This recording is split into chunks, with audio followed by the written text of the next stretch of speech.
Assalamualaikum warahmatullahi wabarakatuh. Perkenalkan, kami dari kelompok 1 yang beranggotakan saya sendiri Edi Prabowo dan teman saya Abdi Putra. Pada kali ini kami akan membahas tentang analisis laporan keuangan HKPD PT Industri Jamu dan Farmasi Sido Muncul Tbk. Yang pertama, saya akan membahas tentang landasan teori dasar analisis laporan keuangan. Pengertian analisis laporan keuangan. Menurut Harahap, analisis laporan keuangan berarti menguraikan pos-pos laporan keuangan menjadi unit informasi yang lebih kecil dan melihat hubungannya yang bersifat signifikan atau yang mempunyai makna antara satu dengan yang lainnya, baik antara data kuantitatif maupun non-kuantitatif, dengan tujuan untuk mengetahui kondisi keuangan lebih dalam yang sangat penting dalam proses menghasilkan keputusan yang tepat. Yang kedua, metode dan teknik analisis laporan keuangan.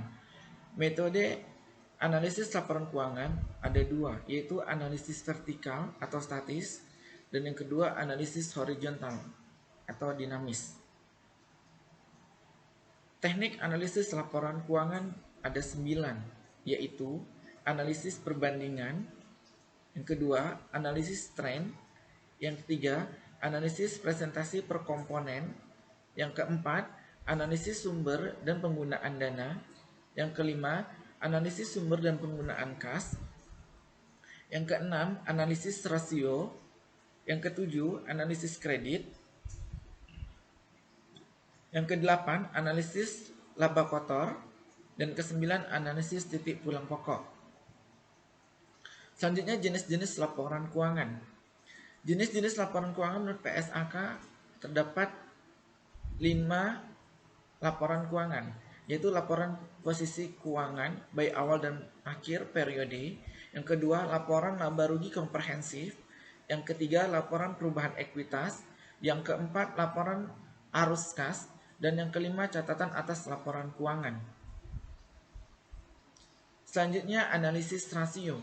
Analisis rasio merupakan analisis yang digunakan untuk mengetahui hubungan pos-pos yang ada dalam satu laporan keuangan atau pos-pos antara laporan keuangan neraca dan laporan laba rugi. Jenis-jenis rasio keuangan ada 4 jenis rasio yang dapat digunakan untuk menilai kinerja keuangan perusahaan. 4 jenis rasio. Yang pertama, rasio likuiditas.